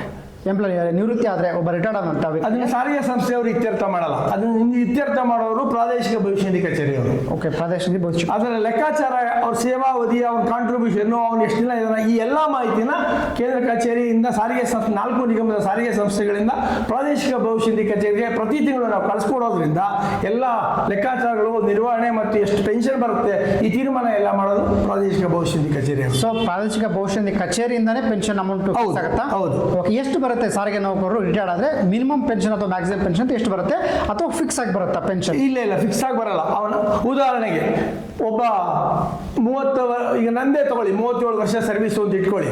ಈಗ ನಾನು 7 ವರ್ಷ ಆಯ್ತು ರಿಟೈರ್ಡ್ ಆಗಿ, ಅವಾಗ ಇದಾಗಿಲ್ಲ, ನನಗೆ ಬರೀ 2,580 ಬರ್ತಾ ಅಂದ್ಬಿಟ್ಬಿಡಿ. ಈಗ 2025 ಮಾರ್ಚಲ್ಲಿ ರಿಟೈರ್ಡ್ ಆಗ್ತಾನೆ ಅಂದ್ಕೊಳ್ಳಿ. ನನ್ನ ಅಂದಾಜು ಪ್ರಕಾರ ಅವನಿಗೆ ₹5,000 ಪೆನ್ಷನ್ ಸಿಗುತ್ತೆ, ಒಂದು 30 ವರ್ಷ ಸರ್ವಿಸ್ ಮಾಡಿದರೆ. ಓಕೆ ಸರ್, ಈಗ ಸಾರಿಗೆ ನಿಗಮದ ನೌಕರರಿಗೆ ಪೆನ್ಷನ್ಗೂ ಮತ್ತು ಈ ಅದರ ಬೇರೆ ರೀತಿಯ ನಿಗಮ ಮಂಡಳಿ ಪೆನ್ಷನ್ಗೂ ಅಥವಾ ಸರ್ಕಾರಿ ನೌಕರ ಅಂದರೆ ರಾಜ್ಯ ಸರ್ಕಾರಿ ನೌಕರ ಪೆನ್ಷನ್ಗೂ ಸೆಂಟ್ರಲ್ ಗೌರ್ಮೆಂಟ್ ನೌಕರ ಪೆನ್ಷನ್ಗೂ ಈ 4ಕ್ಕೂ ಏನೇನು ಡಿಫ್ರೆನ್ಸ್ ಇದೆ, ಎಷ್ಟು ಅಮೌಂಟ್ ಡಿಫ್ರೆನ್ಸ್ ಆಗುತ್ತೆ? ಇದು ಈ ನಿಮ್ಮ ಪ್ರಶ್ನೆ ಭಾಳ ಉತ್ತಮವಾದ ಪ್ರಶ್ನೆ, ಆದರೆ ಉತ್ತರ ಕೊಡೋದು ಭಾಳ ಕಷ್ಟ. ಯಾಕೆಂದರೆ ಸೆಂಟ್ರಲ್ ಗೌರ್ಮೆಂಟು ಪೆನ್ಷನ್ನು ಅಂತಂದರೆ ಅದು ಉತ್ತಮ ಪೆನ್ಷನ್ ಇರುತ್ತೆ. ಸ್ಟೇಟ್ ಗೌರ್ಮೆಂಟ್ ಆಗಲಿ ಸೆಂಟ್ರಲ್ ಗೌರ್ಮೆಂಟ್ ಆಗಲಿ ಪೆನ್ಷನ್ ಅಂತಂದರೆ pension scheme, new pension scheme ನಾನು ಹೇಳ್ತಾ ಇಲ್ಲ. ಈಗ ಒಂದು 20 ವರ್ಷ, ಒಂದು 35-40 ವರ್ಷದಿಂದ ಸೇರಿರೋ ಕಾರ್ಮಿಕ ಇವತ್ತು ನಾನು ರಿಟೈರ್ಡ್ ಆಗ್ಬೇಕಾದ್ರೆ 1,20,000 ರೂಪಾಯಿ ಸಂಬಳ ತಗೋತಾ ಇದ್ದೀನಿ ಅಂದರೆ ರಾಜ್ಯ ಸರ್ಕಾರದಲ್ಲಾಗಲಿ ಕೇಂದ್ರ ಸರ್ಕಾರದಾಗಲಾಗಲಿ 50% ಬರುತ್ತೆ, ಅಂದರೆ 60,000 ರೂಪಾಯಿ ಬರುತ್ತೆ ಕೆಲವು ಕಡೆ ರಾಜ್ಯ ಸರ್ಕಾರ ಹಾಗೂ ಕೇಂದ್ರ ಸರ್ಕಾರಗಳಲ್ಲಿ. ಈಗ KIB-ನಲ್ಲಿ ಅದು ಅವ್ರದ್ದೇ ಆದ ಬೇರೆ ವ್ಯವಸ್ಥೆ ಮಾಡ್ಕೊಂಡಿರೋದ್ರಿಂದ ಅವ್ರಿಗೂ ಉತ್ತಮ ಪೆನ್ಷನ್ ಸೌಲಭ್ಯ ಮಾಡ್ಕೊಂಡಿದ್ದಾರೆ. ಆ ನಾಯಕರಲ್ಲಿ ನಾವು ಎಷ್ಟು ಚಿರಋಣಿ ಆಗಿದ್ರೂ ಸಾಲಲ್ಲ. ಆದರೆ ದುರಾದೃಷ್ಟವಶಾತ್ ನಮ್ಮ ಸಾರಿಗೆ ಸಂಸ್ಥೆಯಲ್ಲಿ ಇದನ್ನ ಹಿಂದೆ 75ರಿಂದ 80 ವರ್ಷಗಳ ಈ 15 ವರ್ಷಗಳ ಅವಧಿಯಲ್ಲಿ 61 ಸಂಸ್ಥೆ ನ್ಯಾಸಮಂಡಳಿ ಪ್ರಾರಂಭ ಆಗಿದ್ರು ಕೂಡ ಆ ಹಿಂದೆ ಇದ್ದಂಥ ಕಾರ್ಮಿಕ ಮುಖಂಡರು ಈ ಯೋಚನೆನ ಮಾಡಿದ್ರೆ ದೊಡ್ಡ ಅನಾಹುತ ಮಾಡಿ ನೌಕರರ ಮೇಲೆ ದೊಡ್ಡ ಬಂಡೆಕಲ್ಲು ಹಾಕಿದ್ದಾರೆ ಅಂದರೆ ತಪ್ಪಾಗಲಾರದು. ಯಾಕೆ ಅಂದರೆ ಆವಾಗ ಪೆನ್ಷನ್ ಆಪ್ಷನ್ ಸರ್ಕಾರ ಕೊಡ್ತಿತ್ತೋ ಏನೋ, ಇವರೇ ಬೇಡ ನಮಗೆ ಅಂತ ಹೇಳ್ತಾರೆ, ಒಬ್ಬೊಬ್ರು ಒಂದೊಂದು ರೀತಿ ಹೇಳ್ತಾರೆ. ಈ ಒಂದು ಅನಾಹುತಕ್ಕೆ ಹಿಂದೆ ಇದ್ದಂಥ ಕಾರ್ಮಿಕ ಸಂಘಟನೆ ಅಂದರೆ 75-80 ಮುಂಚೆ ಯಾರಿದ್ರು, 61ರಿಂದ 80ರವರೆಗೂ ಯಾವ ಕಾರ್ಮಿಕ ಸಂಘಟನೆಗಳಿದ್ರು, ಅವ್ರು ಮಾಡಿರೋಂಥ ದ್ರೋಹ ಇವತ್ತು ಸಾರಿಗೆ ಸಂಸ್ಥೆ ನೌಕರರು ಅನುಭವಿಸ್ತಾ ಇದ್ದಾರೆ. KB ಡಿಪಾರ್ಟ್ಮೆಂಟು ಅವ್ರಿಗೆ ಜಾಸ್ತಿ ಬರ್ತಾ ಇದೆ ಅಂತ ಹೇಳಿದ್ರಿ ನೀವು. KB ಡಿಪಾರ್ಟ್ಮೆಂಟ್ ಅವರು ಅನುಸರಿಸ್ತಕ್ಕಂಥ ನಿಯಮಗಳನ್ನ, ರೂಲ್ಸನ್ನು ಸಾರಿಗೆ ನಿಗಮದ ನೌಕರರು ಅಥವಾ ಮಂಡಳಿ ಯಾಕೆ ಅನುಸರಿಸ್ತಾ ಇಲ್ಲ, ಯಾಕೆ ಆ ಪ್ಲಾನ್ಗೆ ಹೋಗ್ತಾ ಇಲ್ಲ, ಯಾವ ಕಾಯ್ದೆಯ ಆಧಾರದ ಮೇಲೆ ಈ ಪೆನ್ಷನ್ನನ್ನು ಸ್ಟಾರ್ಟ್ ಮಾಡಿದ್ರು? ಈಗ ನೀವು ಹೇಳಿದ್ರಿ, ಒಳ್ಳೆ ಪ್ರಶ್ನೆ. ಯಾವಲ್ಲ ಮತ್ತೆ ಹೇಳಿದೆ, ಈಗ KIB-ನವರು ನಮ್ಮ PFI ಬೇಡ ನಾವು ಮಾಡ್ಕೊತೀವಿ ಅಂತ ಅವ್ರದ್ದೇ ಪೆನ್ಷನ್ ಸ್ಕೀಮ್ ಮಾಡ್ಕೊಂಡಿರೋದ್ರಿಂದ ಅವ್ರಿಗೆ ಈ ಪ್ರಶ್ನೆನೇ ಉದ್ಭವ ಆಗಲ್ಲ. ಆದರೆ ಸಾರಿಗೆ ಸಂಸ್ಥೆಯಲ್ಲಿ ನಾನು ಹೇಳಿದೆ 62ರಿಂದ 1980ರ ಈ ಅವಧಿಯಲ್ಲಿ ಇದ್ದಂತಹ ಕಾರ್ಮಿಕ ಸಂಘಟನೆ ಮತ್ತು ನಾಯಕರು ಮತ್ತು ಆಡಳಿತ ವರ್ಗ ಮುಂದೆ ಕಾರ್ಮಿಕರಿಗೆ ಹೌದು ಸಾರಿಗೆ ಸಂಸ್ಥೆ ಅಗತ್ಯ ಸೇವಾ ಸಂಸ್ಥೆ, ಅವ್ರ ಕಾರ್ಮಿಕರಿಗೆ ಭವಿಷ್ಯ ರೂಪಿಸ್ಕೊಡ್ಬೇಕು ಅನ್ನೋ ನಿಟ್ಟಿನಲ್ಲಿ ಯಾರು ಚಿಂತನೆ ಮಾಡ್ತಿರೋದ್ರಿಂದ ಇವತ್ತು ಕಾರ್ಮಿಕರು ಪರಿತಪಿಸುವಂಥ ಸ್ಥಿತಿ ಬಂದಿದೆ. ಸರ್, ಈಗ ಕಾರ್ಮಿಕ ಸಂಘಟನೆಯವರ ಬೇಡಿಕೆನೋ ಅಥವಾ ಕಾರ್ಮಿಕ ಸಂಘಟನೆ ಒತ್ತಾಯನೋ ಕಾರ್ಮಿಕ ಸಂಘಟನೆಯವರು ಹೇಳಿದ್ರು ಅಂತ ಇದು ಮಾಡ್ತು ಅಂತಂದಾಗ ಏನಾಗುತ್ತೆ, ಕಾರ್ಮಿಕ ಸಂಘಟನೆಯಲ್ಲಿ ಅದು ಈ ಟ್ರಾನ್ಸ್ಪೋರ್ಟ್ ನಿಗಮ ಮಂಡಳಿಗಳಲ್ಲಿ ಬರ್ತಕ್ಕಂಥ ಏನು ನೌಕರಿದ್ದಾರೆ ಇವ್ರಿಗೆ ಹೆಚ್ಚಿನ ವಿದ್ಯಾಭ್ಯಾಸ ಅವತ್ತಿನ ಕಾಲಕ್ಕೆ ಇರಲಿಲ್ಲ. SSLC ಓದಿ ಬಂದರೆ ಅಥವಾ 5ನೇ ಕ್ಲಾಸು 6ನೇ ಕ್ಲಾಸು 7ನೇ ಕ್ಲಾಸ್ ಓದಿ ಬಂದೆ ಅಂತವ್ರಿಗೆ ಆಗ ಏನು ಕೊಡ್ತಾಯಿದ್ರು, ನೌಕರಿ ಕೊಡ್ತಾ ಇದ್ದಂಥದ್ದು. ಸೊ ಇತ್ತೀಚಿನ ದಿನಗಳಲ್ಲಿ ಎಜುಕೇಟೆಡ್ ಬರ್ತಾ ಇದ್ದಾರೆ. ಆಗ ಇದ್ದಂಥ ಹಳೆಯ ಮುಖಂಡರುಗಳು ಇರ್ಬೋದು ಅಥವಾ ಅವತ್ತಿನ ನೌಕರು ಇರ್ಬೋದು, ಅವ್ರಿಗೆ ಹೆಚ್ಚಿನ ಬಗ್ಗೆ ಈ ಥರದ್ದು EPF ಅಂದ್ರೇನು, PF ಅಂದ್ರೇನು, ದುಡ್ಡು ಹೆಂಗೆ ಬರುತ್ತೆ, ಮುಂದೆ ಫ್ಯೂಚರ್ ಹೆಂಗಿರುತ್ತೆ ಅಂತ ಗೊತ್ತಿರ್ತಿರಲಿಲ್ಲ, ಯಾವತ್ತೂ ಗೊತ್ತಿರಲ್ಲ. ಅದನ್ನು ಈ ಸಂಘಟನೆಗಳ ಬದಲಾಗಿ ಮ್ಯಾನೇಜ್ಮೆಂಟು ಅಥವಾ ಸರ್ಕಾರ ಒಂದು ಆಯೋಗದ ಮುಖಾಂತರನೋ ಅಥವಾ ಒಂದು ವಿದ್ಯಾವಂತರದ ಒಂದು ಸಮಿತಿ ಮುಖಾಂತರನೋ ಅಥವಾ ಕೋರ್ಟ್ ಜಡ್ಜ್, ರಿಟೈರ್ಡ್ ಜಡ್ಜು ಅಥವಾ ಈ ಅಕೌಂಟ್ಸ್ ಸಂಬಂಧಪಟ್ಟಂಥ ಒಬ್ಬ ಆಡಿಟರ್ ಮುಖಾಂತರ ಯಾಕೆ ಒಂದು ಸರಿಯಾದ ಮಾರ್ಗದಲ್ಲಿ ತೊಗೊಂಡು ಹೋಗಕ್ಕೆ ಸಾಧ್ಯ ಆಗಲಿಲ್ಲ? ತುಂಬ ಉತ್ತಮ. ಅಂದರೆ ಇದು ಯಾಕಂದರೆ ಸಂಘಟನೆ ಜ್ಞಾನ ಇರೋದಿಲ್ಲ ಅಥವಾ ಗೊತ್ತಿರೋದಿಲ್ಲ. ಸೊ ಅವ್ರು ಮಾಡಿದ ಇವತ್ತೆಲ್ಲ ನೌಕರು ಅನುಭವಿಸ್ತಾ ಇದ್ದಾರೆ. ಸೊ ಅದನ್ನು ಜವಾಬ್ದಾರಿ ಯಾಕೆ ಕೊಡ್ತು ಸರ್ಕಾರ ಅವ್ರಿಗೆ? ಇದು ಉತ್ತಮವಾದ ಪ್ರಶ್ನೆ. ಇದಕ್ಕೆ ಉತ್ತರ ಏನು ಅಂತಂದರೆ, ಇದು ಒಂದು ಸರ್ಕಾರದ ಅಂಗಸಂಸ್ಥೆ ಆಗಿರೋದ್ರಿಂದ ಸರ್ಕಾರಕ್ಕೆ ಆಗಲಿ ಮತ್ತು ಸಂಘಟನೆ ಯಾರು ಇರ್ತಾರೋ ಅವರು ಕಾರ್ಮಿಕರ ಹಿತಾಸಕ್ತಿ ನೋಡಬೇಕು, ಸಂಸ್ಥೆಯ ಹಿತಾಸಕ್ತಿ ನೋಡಬೇಕು ಮತ್ತು ಸರ್ಕಾರಕ್ಕೂ ನಾವು ಮನದಟ್ಟು ಮಾಡಿಕೊಡ್ಬೇಕು. ಈ 3 ರೀತಿಯಲ್ಲಿನೂ ಯೋಚನೆ ಮಾಡಿ ಈ ತೀರ್ಮಾನಕ್ಕೆ ಬಂದಿದ್ದರೆ ನೀವು ಹೇಳ್ದಂಗೆ ತುಂಬ ಅನುಕೂಲ ಆಗ್ತಾಯಿತ್ತು. ಆದರೆ ದುರಾದೃಷ್ಟವಶಾತ್ ಸಾರಿಗೆ ಸಂಸ್ಥೆ ಸರ್ಕಾರ ಸಂಸ್ಥೆ ಆಗಿರೋದ್ರಿಂದ ಸರ್ಕಾರದ ಯಾರಿಗೂ ಬೇಡದೇ ಇರೋಂಥದ್ದು, ಬಂದರೆ ಎಷ್ಟು ಬಿಟ್ಟರೆ ಎಷ್ಟು, ನಮ್ಗೆ ಹೆಂಗೆ ಇರಬೇಕು, ನಾನು ಪವರಲ್ಲಿ ಇರ್ತೀನ, ನಾನು ಚೇರ್ಮನ್ ಆಗಿರ್ತೀನ, ನಾನು ಮಿನಿಸ್ಟರ್ ಆಗಿರ್ತೀನ ಅನ್ನೋ ಸ್ವಾರ್ಥ ಹಿತಾಸಕ್ತಿ ಸರ್ಕಾರಕ್ಕೆ ಮತ್ತು ಆಡಳಿತ ವರ್ಗದವರು ಸರ್ಕಾರದ ಕೈಗೊಂಬೆಗಳು. ಈಗ ಟ್ರಸ್ಟೇ ಇರ್ಬೋದು, ಚೀಫ್ ಡೈರೆಕ್ಟರ್ ವ್ಯವಸ್ಥಾಪಕ ನಿರ್ದೇಶಕರೇ ಇರ್ಬೋದು, ಯಾರೇ ಅಧಿಕಾರಿ ಕೂಡ ಸರ್ಕಾರದಿಂದ ಮುಖ್ಯ ಸ್ಥಾನದಲ್ಲಿರೋರೆಲ್ಲ ಸರ್ಕಾರದವರಾಗಿದ್ದರಿಂದ ಸರ್ಕಾರ ಏನು ಹೇಳುತ್ತೋ ಅದ್ರ ಪ್ರಕಾರ ಕೇಳ್ತಾರೆ. ಈ ನಿಟ್ಟಿನಲ್ಲಿ ನಾನು ಒಂದು ಅಂಶ ಹೇಳಕ್ಕೆ ಇಷ್ಟಪಡ್ತೀನಿ. ಸಾರಿಗೆ ಸಂಸ್ಥೆಯಲ್ಲಿ ನೀವು ಯಾಕೆ ಪೆನ್ಷನ್ ಮಾಡಿಲ್ಲ ಅಂತ ನಾವು ಧರ್ಮದರ್ಶಿ ಆಗಿದ್ದಾಗ ಒಂದು ಪ್ರಪೋಸಲ್ ಕೊಟ್ಟಿದ್ವಿ. ಆಗ BMTC ಸುಮಾರು 220-300 ಕೋಟಿ ರೂಪಾಯಿ ಲಾಭ ಇತ್ತು. ಆವಾಗ ಒಂದೊಂದು ಕಾರ್ಪೊರೇಷನ್ ಒಂದು 10 ಕೋಟಿ, BMTC ಜಾಸ್ತಿ ಲಾಭ ಇರೋದು ಒಂದು 20 ಕೋಟಿ, ಉಳಿದ ನಷ್ಟ ಇರುವಂಥ ಕಾರ್ಪೊರೇಷನ್ 10 ಕೋಟಿ ಹಾಕಿ 40 ಕೋಟಿ ಒಂದು ಪೆನ್ಷನ್ ಅಂತ ಶುರು ಮಾಡಿ ಇದರಲ್ಲಿ ನೀವೇ ಪ್ರಾರಂಭ ಮಾಡಿ ಎಂಪ್ಲಾಯೀಸ್ಗೆ ಅನುಕೂಲ ಆಗುತ್ತೆ ಅಂತ ಅನೇಕ ರೀತಿಯ ಒತ್ತಡ ಹಾಕಿದ್ರಿ. ಯಾವುದೇ ಕಾರಣಕ್ಕೆ ನಮ್ಮ ಒತ್ತಡಗಳನ್ನ ಆಡಳಿತ ವರ್ಗ ಸಂಬಂಧಪಟ್ಟ ಅಧೀಕ್ಷಕರ ವ್ಯವಸ್ಥಾಪಕ ನಿರ್ದೇಶಕರಾಗಲಿ ಆಡಳಿತ ವರ್ಗ ಆಗಲಿ ಸರ್ಕಾರ ಆಗಲಿ ಯಾವ 1% ಕೂಡ ನಮ್ಮ ಒಂದು ಮನವಿಯನ್ನು ಪರಿಗಣಿಸಲಿಲ್ಲ. ಬಹಳ ದುರಂತ, ಬಹಳ ನೋವಾಗುತ್ತೆ. ಈಗ 400 ಕೋಟಿ 300 ಕೋಟಿ ಲಾಭ ಆಯಿತು BMTC, ಆದರೆ ಕಾರ್ಮಿಕರಿಗೆ ₹1 ಹೆಚ್ಚಿಗೆ ಬರಲಿಲ್ಲ. ಏನು ಬಂತು? ಯಾವುದಾದ್ರೂ ಮಾಡಿದ್ರು 300 ಕೋಟಿ ಏನು ಮಾಡಿದ್ರು? ಇವತ್ತೊಂದು ಭವಿಷ್ಯ ಒಂದು ಪೆನ್ಷನ್ ಅಂತ ಒಂದು ಸ್ಕೀಮ್ ನಮ್ಮದೇ ಆಗಿದ್ದಿದ್ರೆ ಅದನ್ನು ಇವತ್ತು ಬೆಳೆಸಿದ್ರೆ ಎಂಪ್ಲಾಯೀಸ್ಗೂ ನಾವು ಕೇಳ್ಕೋಬೋದಾಗಿತ್ತು. ನಿಮ್ಗೆ ಒಳ್ಳೆ ಪೆನ್ಷನ್ ಬರುತ್ತೆ, ನಿಮ್ಮ ಸಂಬಳದಲ್ಲಿ ಕಾಂಟ್ರಿಬ್ಯೂಟ್ ಮಾಡಿ ಅಂದರೆ ಅವರು ಮಾಡ್ತಾ ಇದ್ರು. ಇವತ್ತಿಗೆ ನಾವು KEB ಥರ ಅಷ್ಟು ಮಟ್ಟಿಗೆ ಇಲ್ದಿದ್ರು ಇನ್ನೂ ಉತ್ತಮ ರೀತಿಯಲ್ಲಿ ನಾವು ನಿರ್ವಹಣೆ ಮಾಡ್ಕೋಬೋದಾಗಿತ್ತು. ಅದ್ರ ಪಾಡಿಗದು ಇದ್ರ ಪಾಡಿಗೆ ಎರಡೂ ಮಾಡೋದಾಯಿತು. ದುರಾದೃಷ್ಟವಶಾತ್ ಆಗಿನ ಸಂಬಂಧಪಟ್ಟ ವ್ಯವಸ್ಥಾಪಕ 4 ನಿಗಮದ ವ್ಯವಸ್ಥಾಪಕ ನಿರ್ದೇಶಕರು ಸರ್ಕಾರದ ಕೈಗೊಂಬೆ ಆಗಿರೋದ್ರಿಂದ ನಮ್ಮ ಒತ್ತಾಸೆಗೆ ಯಾವುದೇ ರೀತಿಯ ಮನಸ್ಸು ಮಾಡಲಿಲ್ಲ, ಪುರಸ್ಕಾರನೂ ಮಾಡಿಲ್ಲ. ಓಕೆ, ಮುಂದಿನ ದಿನಗಳಲ್ಲಿ ಇದನ್ನು ಬದಲಾವಣೆ ಮಾಡಬಹುದಾದರೆ ನಿಮ್ಮ ಅನುಭವದಲ್ಲಿ, ನಿಮ್ಮ ಸುದೀರ್ಘ 20-22 ವರ್ಷದ ಅನುಭವಗಳಲ್ಲಿ ಹೇಗೆ ಬದಲಾವಣೆ ಮಾಡಬಹುದು? ಇವತ್ತಿನ ಪರಿಸ್ಥಿತಿಯಲ್ಲಿ ನೀವು ನೋಡ್ತಾ ಇದ್ದೀರಾ, ಸಾರಿಗೆ ಸಂಸ್ಥೆ ನೌಕರರಿಗೆ ಈಗ ಸಾರಿಗೆ ಸಂಸ್ಥೆ ನ್ಯಾಸ ಮಂಡಳಿಗೆ ಸುಮಾರು ಕೋಟ್ಯಾಂತರ ರೂಪಾಯಿ ಬಾಕಿ ಇರೋದರಿಂದ ಆ ಬಾಕಿ ಕೊಡಬೇಕು. ಸರಿಯಾಗಿ ಈಗ 38 ತಿಂಗಳಿಂದ ನೌಕರರಿಗೆ ಬೇಕಾಗಿರುವಂಥ ಹಿಂಬಾಕಿ ಕೊಡಬೇಕು, ಹೊಸ ವೇತನ ಒಪ್ಪಂದ ಮಾಡಬೇಕು. ಇದೆಲ್ಲ ಬಾಕಿ ಇರೋದ್ರಿಂದ ಒತ್ತಡಗಳು, ಪ್ರತಿಭಟನೆಗಳು, ಮುಷ್ಕರ ನೋಟಿಸು ಕೊಟ್ಟಿದ್ರು, ಎಲ್ಲ ಆಗಿತ್ತು. ಎಲ್ಲ ಆಗಿದ್ದು ಕೂಡ ಸರ್ಕಾರ ಸಂಕ್ರಾಂತಿ ಆಗಲಿ ಮಾಡ್ತೀವಿ ಅಂತ ಮಾನ್ಯ ಸಿದ್ದರಾಮಯ್ಯನವರು ಹೇಳಿದರು. ಇವತ್ತಿನವರೆಗೂ ಮನೆ ಬಡ್ಜೆಟ್ನಲ್ಲಿ ಉತ್ತಮ ಸಾರಿಗೆ ಸಂಸ್ಥೆ ನೌಕರರಿಗೆ ಒಂದು ಆಶಾದಾಯಕವಾಗಿ ಪ್ರತಿಯೊಬ್ಬ ಕಾರ್ಮಿಕರು ಕಾಯ್ತಾ ಇದ್ರು. ಆದರೆ ದುರಾದೃಷ್ಟವಶಾತ್ 1% ಕೂಡ ಆಸೆ ಅದರಲ್ಲಿ ನಮಗೆ ಸಾರಿಗೆ ಸಂಸ್ಥೆ ಬದುಕುತ್ತೆ, ಮುಂದೆ ಚೆನ್ನಾಗಿರ್ತೀವಪ್ಪ ಅಂತ ಆಸೆ, ಚಿಗುರ ಆಸೆ ಕೂಡ ಇಲ್ಲ. ಆ ಪರಿಸ್ಥಿತಿಲಿದೆ. ಇವತ್ತು ಕೂಡ ಯಾವುದೇ ಒಂದು ಬೇಡಿಕೆನ ಈಡೇರಿಸಿಲ್ಲ. ಭವಿಷ್ಯ ನಿಧಿ ಕೂಡ 4 ನಿಗಮಗಳು ಇವತ್ತು ಹಣ ಕಟ್ಟಬೇಕಾಗತ್ತೆ. ತುಂಬ ನಿರ್ವಹಣೆ ಬಹಳ ಕಷ್ಟಕರವಾಗಿದೆ. ಓಕೆ, ಸೊ ಇದು ಮ್ಯಾನೇಜ್ಮೆಂಟು ಅಥವಾ ಸರ್ಕಾರ ಮನಸ್ಸು ಮಾಡಿದರೆ ಮಾತ್ರ ಸಾರಿಗೆ ನೌಕರರಿಗೆ ಹೆಚ್ಚಿನ ಪೆನ್ಷನನ್ನು ಕೊಡುವಂಥ ಒಂದು ಸೌಲಭ್ಯವನ್ನು, ವ್ಯವಸ್ಥೆಯನ್ನು ತರುವಂಥ ಸಾಧ್ಯ ಇದೆ. ಖಂಡಿತ ಇದು ಸಾಧ್ಯ ಇತ್ತು. ಇವತ್ತಿನ ಪರಿಸ್ಥಿತಿಯಲ್ಲಿ ನಾನು ನಿಮ್ಗೆ ಹೇಳಿದ್ನಲ್ಲ, ಪ್ರಾದೇಶಿಕ ಭವಿಷ್ಯ ನಿಧಿ ಕಚೇರಿಗೆ ಸುಮಾರು 1000 ಕೋಟಿ ಕೊಡಬೇಕು. ಪ್ಲಸ್ ನೌಕರರಿಗೆ ವೇತನ ಮತ್ತು ಬಾಕಿಗಳು ಬೇಕಾದಷ್ಟಿದೆ. ಹೊಸ ವೇತನ ಒಪ್ಪಂದ ಮಾಡಬೇಕು. ಇದೆಲ್ಲ ಬಾಕಿ ಇರೋದ್ರಿಂದ ಸರ್ಕಾರದ ಮೇಲೆ ನಮಗಂತೂ ಎಳ್ಳಷ್ಟು ಆಸೆ ಇಲ್ಲ. ನೀವು ಈ ನಿಗಮ ಚಾನೆಲ್ ಈ ಸಂದರ್ಭದಲ್ಲಿ ಮತ್ತೊಮ್ಮೆ ಕೇಳ್ಕೊತೀನಿ, ನಿಮ್ಮ ಈ ಒಂದು ವಿಷಯ ತಿಳಿದಾದ್ರೂ ಯಾರಾದರೂ ಸಂಬಂಧಪಟ್ಟ ಸಾರಿಗೆ ಸಚಿವ ರಾಮಲಿಂಗಾರೆಡ್ಡಿ ಅವರಾದರೂ ಹೌದು ಸಾರಿಗೆ ಸಂಸ್ಥೆ ಕಾರ್ಮಿಕರಿಗೆ ತುಂಬಾ ಕಷ್ಟದಲ್ಲಿದ್ದಾರೆ, ಅವ್ರಿಗೆ ನಾವು ಬೇಸಿಕ್ ಮಾಡಬೇಕು, ನನ್ನ ಸೇವಾ ಅವಧಿಯಲ್ಲಾದ್ರೂ ಮಿನಿಮಮ್ ಸೌಲಭ್ಯ ಮಾಡೋಣ ಅಂತ ಏನಾದ್ರು ದಿಕ್ಕಿನಲ್ಲಿ ಯೋಚನೆ ಮಾಡಿದ್ರೆ ಅವ್ರಿಗೆ ನಾವು ಅನಂತ ವಂದನೆಗಳ ಅರ್ಪಿಸ್ತೀನಿ ಸ್ನೇಹಿತರೆ.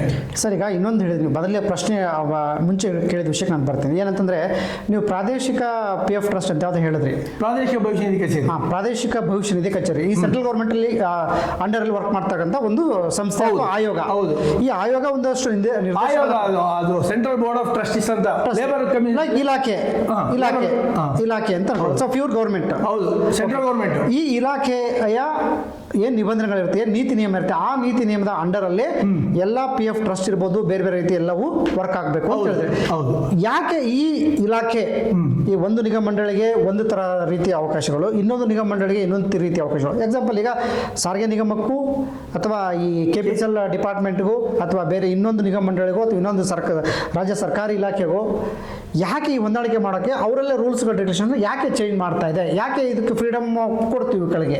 ಈಗ ಕೆಲವು ನಾನು ಹೇಳಿದೆ, PFಗೆ ಯಾವ್ಯಾವ ಕಾಯ್ದೆಗಳು, ಸಿಬ್ಬಂದಿಗಳು, ಕಾರ್ಖಾನೆಗಳು, ಕಚೇರಿಗಳು ಯಾವ್ಯಾವ್ದು ಇದೆಯೋ, ಯಾವ್ಯಾವ PF ನಿಬಂಧನೆ ಆ್ಯಕ್ಟ್ಗೆ ಒಳಪಟ್ಟಿರ್ತಾರೋ ಅವ್ರಿಗೆ ಯಾವುದೇ ಕಾರಣಕ್ಕೂ ಬಿಟ್ಟೋಗೋ ಅವಕಾಶ ಇಲ್ಲ. ಅವ್ರಿಗೆ ಸೆಂಟ್ರಲ್ ಬೋರ್ಡ್ ಆಫ್ ಟ್ರಸ್ಟೀಸು EPS 1611/95 ಏನು ಕಾಯ್ದೆ ಇದೆಯೋ ಆ ಕಾಯ್ದೆ ಕಂಪಲ್ಸರಿ ಆಗಿರೋದ್ರಿಂದ ಅವರಿಗೆ ಮುಂದೆ ಒಳ್ಳೆ ಪೆನ್ಷನ್ ಸಿಗುತ್ತಪ್ಪ, ನಾವೇ ಮಾಡ್ಕೋಬಹುದು ಅನ್ನೋದು ಕೂಡ 1% ಕೂಡ ಆಶಾದಾಯಕ ಇಲ್ಲ, ಅವಕಾಶನೇ ಇಲ್ಲ. 15 16/11/95. 16/11/95. ಈ- 16 ಅನ್ನೋದು ಡೇಟು, 16/11/95 ಈ ಕಾಯ್ದೆ ಬಂದಿದ್ದು. ಆ ಕಾಯ್ದೆ ಹೆಸರು 16/11. EPS 16 employees pension scheme. Okay, ಇನ್ನೊಂದ್ಸರಿ ಹೇಳಿ ನನಗೆ ಅದು. ಎಂಪ್ಲಾಯೀಸ್ ಪೆನ್ಷನ್ ಸ್ಕೀಮ್ 16/11/95 ಜಾರಿಗೆ ಬಂದಂಥದ್ದು. Okay. ಯಾವ್ಯಾವ ಕಾರ್ಖಾನೆಗಳು, ಕಚೇರಿಗಳು, ಗಾರ್ಮೆಂಟ್ಸ್ ಇರ್ಬೋದು, ಬೇರೆ ಯಾವುದೇ ಕಚೇರಿಗಳು ಭವಿಷ್ಯ ನಿಧಿ ಕಾಯ್ದೆಗೆ ಒಳಪಟ್ಟಿರುತ್ತೋ ಎಲ್ಲ ಕಚೇರಿಗಳು, ಕಾರ್ಖಾನೆಗಳು ಈ ಸೌಲಭ್ಯ, ಈ ಒಂದು ನಿಬಂಧನೆಯಿಂದ ಹೊರಗೆ ಬರಕ್ಕೆ ಸಾಧ್ಯ ಇಲ್ಲ. ಅಂದ್ರೆ ಈ ಸಾರಿಗೆ ಸಂಸ್ಥೆ ಹುಟ್ಟಿದ್ದು 1952 ಎರಡರಲ್ಲಿ, ಟ್ರಸ್ಟ್ ಆಗಿ 62 ಅಲ್ಲಿ. ಸೊ ಈಗ ನೀವು ಹೇಳ್ತಿರೋಂಥ ಕಾಯ್ದೆ ಇರೋಂಥದ್ದು 1995 ಇರುವಂತ ಹೌದು. ಅಳವಡಿಸ್ಕೊಂಡಿದೆ ಅಂತ. 16/11/95 ಈ ಸ್ಕೀಮ್ ಬಂದಿರೋದು. Okay. PF ಕಾಯ್ದೆ ಬಂದಿರೋದು 52ರಲ್ಲಿ. 52 ಬಂದಿದೆ. ಸೊ ಸಾರಿಗೆ ಸಂಸ್ಥೆ ಹುಟ್ಟಿದ್ದು 52 ಹೆಚ್ಚು ಕಡಿಮೆ 60 ಅಂತ ಇಟ್ಕೊಳ್ಳಿ. 60ರಲ್ಲಿ. ಸೊ ಆಗ ಇದಕ್ಕೂ ಮುಂಚೆ ಇದ್ದಂಥ ಪೆನ್ಷನ್ ಸ್ಕೀಮಲ್ಲಿ ಏನೆಲ್ಲ ಸೌಲಭ್ಯಗಳಿತ್ತು? ಅವಾಗೂ ಇಷ್ಟೇ ಆದರೆ ಬೇರೆ ನಿಗಮ ಮಂಡಳಿಗೂ ಅಥವಾ ಬೇರೆ ಇಲಾಖೆಗೂ ಸಾರಿಗೆ ನೌಕರಿಗೂ ವ್ಯತ್ಯಾಸ ಇತ್ತಾ? ಅವಾಗ ಸಮಾನವಾಗಿತ್ತಾ? ಇಲ್ಲ, ಆವಾಗ ಮೊದಲಿನೂ ಸಾರಿಗೆ ಸಂಸ್ಥೆನಲ್ಲಿ ಪೆನ್ಷನ್ ಇಲ್ವೇ ಇಲ್ಲ. ಪೆನ್ಷನ್ ಪ್ರಶ್ನೆನೇ ಇಲ್ಲ. ಪೆನ್ಷನ್ ಬಂದಿರೋದು ಈಗ 16/11/95. ಅದಕ್ಕೆ ಮುಂಚೆ 1/3/71 ಫ್ಯಾಮಿಲಿ ಪೆನ್ಷನ್ ಸ್ಕೀಮ್ ಅಂತ ಇತ್ತು. 1.13 ಎಂಪ್ಲಾಯಿ, 1 ಎಂಪ್ಲಾಯರು, ಸೆಂಟ್ರಲ್ ಗೌರ್ಮೆಂಟ್ 1.13 ಆಗ್ತಾ ಇದ್ರು. ಒಬ್ಬ ಎಂಪ್ಲಾಯಿ ಸೇವೆಯಲ್ಲಿ ಸತ್ರ ಮಾತ್ರ ಅದರ ಹೆಂಡತಿಗೆ ಮಿನಿಮಮ್ ಒಂದು 500 ರೂಪಾಯಿನ ಬರ್ತಾ ಇತ್ತು. 1371 FPS ಅಂತ ಇತ್ತು, ಫ್ಯಾಮಿಲಿ ಪೆನ್ಷನ್ ಸ್ಕೀಮ್ ಅಂತ. 1/3/71 ಅದರಲ್ಲಿ ಆಪ್ಷನ್ ಇತ್ತು. ಇಷ್ಟ ಇದ್ದವ್ರು ಮೆಂಬರ್ ಆಗ್ಬೋದು, ಇಲ್ಲ ಅಂದ್ರೆ ಮೆಂಬರ್ ಆಗದೆ ಇರ್ಬೋದು. ಯಾರು ಮೆಂಬರ್ ಆಗಿದ್ರು ಬೈ ಚಾನ್ಸ್ ಸೇವೆಯಿಂದ ಸತ್ರೆ ಆ ಎಂಪ್ಲಾಯಿ ಹೆಂಡತಿಗೆ ಮಿನಿಮಮ್ ಒಂದು 500 ರೂಪಾಯಿ ಪೆನ್ಷನ್ ಬರ್ತಾ ಇತ್ತು. ಈಗ ಅದು ಇಲ್ವೇ ಇಲ್ಲ, ಪ್ರತಿಯೊಬ್ಬರಿಗೂ ಕಂಪಲ್ಸರಿ. ಓಕೆ. ಸೊ ಈ ಸಾರಿಗೆ ಸಂಸ್ಥೆಯಲ್ಲಿ, ನಿಗಮದಲ್ಲಿ ಮತ್ತೆ ಯಾವುದೇ ಕಾರಣಕ್ಕೂ ಈ PF ಟ್ರಸ್ಟ್ ಅಥವಾ ಹೆಚ್ಚಿನ ಪೆನ್ಷನ್ ತಗೊಳ್ಳೋದಕ್ಕೆ ಸಾಧ್ಯತೆಗಳಿಲ್ಲ. ನೀವು ಖಂಡಿತ ಸದ್ಯದ ಪರಿಸ್ಥಿತಿಗಳಂತೂ ನಮ್ಗೆ ಕಾಣ್ತಾ ಇಲ್ಲ. ಅಂದರೆ ಇದು ಆ ಸಂಸ್ಥೆಯ ಆರ್ಥಿಕ ಭದ್ರತೆ ಮೇಲೆ ಡಿಪೆಂಡ್ ಆಗುತ್ತಾ? ಆರ್ಥಿಕ ಭದ್ರತೆ ನಾನು ಹೇಳಿದ್ನಲ್ಲ, ಹಿಂದೆ BMTC 300 ಕೋಟಿ ಲಾಭ ಇತ್ತು, ಬೇರೆ ಸಂಸ್ಥೆಗಳು ಲಾಭ ಇತ್ತು. ಲಾಭ ಇದ್ದ ಕೂಡ ನಾವು ಒತ್ತಡ ತಂದ್ವಿ, ನಮ್ಮದೇ ಆದ ಪೆನ್ಷನ್ ಸ್ಕೀಮ್ ಒಂದು ಮಾಡೋಣ ಅಂತ. ಆಡಳಿತ ವರ್ಗ ಆಗಲಿ, ಸಂಬಂಧಪಟ್ಟ ಸರ್ಕಾರ ಆಗಲಿ, ಆಡಳಿತ ವರ್ಗದ ವ್ಯವಸ್ಥಾಪಕ ನಿರ್ದೇಶಕರು ನಾನು ಹೇಳಿದ್ನಲ್ಲ ಹೊರಗಿನ ವ್ಯಕ್ತಿ ಆಗಿರೋದ್ರಿಂದ, IAS IPS ಆಗ್ಲಿ ಎಲ್ಲ ಹೊರಗಿನ ವ್ಯಕ್ತಿ ಆಗಿರೋದ್ರಿಂದ ಸಂಸ್ಥೆಯ ನೌಕರರಿಗೆ ಆಗಲಿ, ಸಂಸ್ಥೆ ಬಗ್ಗೆ ಅವರಿಗೆ ಅಷ್ಟೇನು ಹಿತಾಸಕ್ತಿ ಇರಲ್ಲ. ನಾ ಬಂದಿದ್ದೀನಲ್ಲ, ಚೇರಲ್ಲಿ ಇರ್ತೀನಿ, ನನ್ನ ಪೀರಿಯಡ್ ಅಲ್ಲ, ಮಜಾ ಮಾಡೋದ್ರೆ ಸಾಕು ಅನ್ನೋ ದೃಷ್ಟಿಯಲ್ಲಿ ಆ ಸೀಟಿಗೆ ಬರ್ತಾರೆ ಹೊರತು ಕಾರ್ಮಿಕರ ಕಾಳಜಿ ಬಗ್ಗೆ, ಹೌದು ಒಬ್ಬ ಚಾಲಕ, ನಿರ್ವಾಹಕ, ಒಬ್ಬ ತಾಂತ್ರಿಕ ಸಿಬ್ಬಂದಿ ಇಷ್ಟು ವರ್ಷ ದುಡಿತಾನೆ, ಅವನಿಗೆ ಜೀವನ ಭದ್ರತೆ ಇಲ್ಲ, ಒಂದು ಪಿಂಚನ್ ಇಲ್ಲ, ಒಳ್ಳೆ ಸೌಲಭ್ಯ ಇಲ್ಲ ಅಂತ ಈ ದಿಕ್ಕಿನಲ್ಲಿ 5% ಅಧಿಕಾರಿ ಕೂಡ ಯೋಚನೆ ಮಾಡಿದ್ದಿಲ್ಲ ಇವತ್ತಿನವರು. ಅಂದರೆ ಈಗ PF ಟ್ರಸ್ಟಲ್ಲಿ 6 ಜನ ಈಗ ಮಾನ್ಯತೆ ಪಡೆದ ಸಂಘಟನೆಯ ವ್ಯಕ್ತಿ ಇರ್ತಾರೆ. ಆ ಯಾವುದೇ ಸಂಘ ಮಾನ್ಯತೆ ಪಡೆದಿರಲಿ, ಯಾಕೆ ಇದ್ರೆ ನಮ್ಮ ಸಂಸ್ಥೆ ನೌಕರರಿಗೆ ಈ PF ಇಂದ ಹೊಡ್ತಾ ಬೀಳ್ತದೆ, ಪಿಂಚಣಿ ಹೊಡ್ತಾ ಬೀಳ್ತದೆ ಅಂತ ಯಾಕೆ ಧ್ವನಿ ಎತ್ತಲಿಲ್ಲ ನೀವು? ಧ್ವನಿ ಎತ್ತಕ್ಕೆ ಸಾಧ್ಯತೆನೇ ಇಲ್ಲ. ನಾನು ಹೇಳ್ತಾ ಇಲ್ಲ, ನೀವು ಆಕ್ಟ್ ಪ್ರಕಾರ ನೀವು ಹೊರಗಡೆ ಬರಂಗಿಲ್ಲ, ಅವರು ವಿನಾಯಿತಿ ಕೊಡಲ್ಲ. ಪ್ರಾದೇಶಿಕ ಭವಿಷ್ಯ ನಿಧಿ ಕಚೇರಿಯವರು ಯಾವುದೇ ಕಾರಣಕ್ಕೂ ನಿಮಗೆ ನಾವು ಬಿಟ್ಕೊಡ್ತೀವಿ, ಮಾಡ್ಕೊಳ್ಳಿ, ನಿಮ್ಮ ಇಷ್ಟ ಬಂದಾಗ ಮಾಡ್ಕೊಳ್ಳಿ ಅಂತ ಹೇಳಲ್ಲ.